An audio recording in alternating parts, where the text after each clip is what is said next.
झील तो बापा मागिकी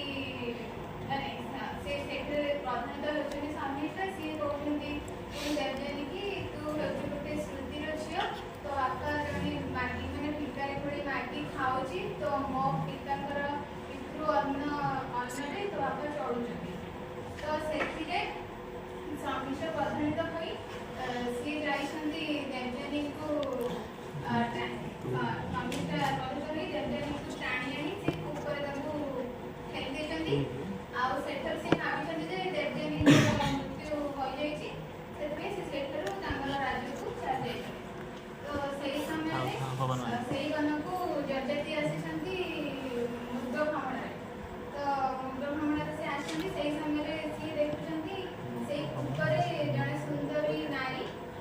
जार तेजमयी रूप सूर्य पर तेजमयी रूप से सुंदरी नारी से ऊपर पड़छन्ति तो से रूप गोटे गुण्म आच्छादित अंधकार रूप था से देवजानी छंदी होती तो सी पचारुंट जे तुम्हें एत सुंदर नारी तुम्हें ये भर केमी पढ़ल तो से तार उत्तर से कहते शुक्राचार्य कन्या आमे जड़े साहसी आजेन व्यक्ति भाई जना पड़ुछ तुम मोर साहस तुम मोर डाण आग को फेरी मत मत टेकिंग तो से जिते जानिले टेकी आनिले आनिला बेले से छाड़ी चलगले से मन से चिंता कले जजती ना कि से शुक्राचार्य कन्या से जो ब्राह्मण कन्या अच्छे तो प्रति मोर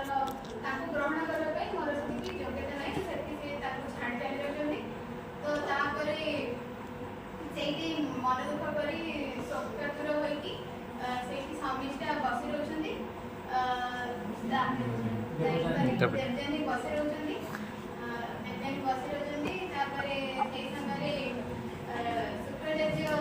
व्यस्त होती देवजानी स्वामी देवजानी घर को जाऊँ तो शुक्राचार्य व्यस्त भाव से खोजा जाऊँ तो सी खोजा समय देखते देवजानी से बस तो सी प्रश्न कर तुम सकातुर कहीं कर सी एमतीका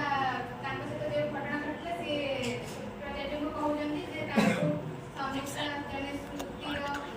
कन्या आ रहा भिक मागुवा समस्त भिक मागुवा कन्या कहते तो से शुणी शुक्राचार्य बुझाऊँ जे श्रुति मोठू समस्त श्रुति शिखती आईटा इंद्र जानती निजे जे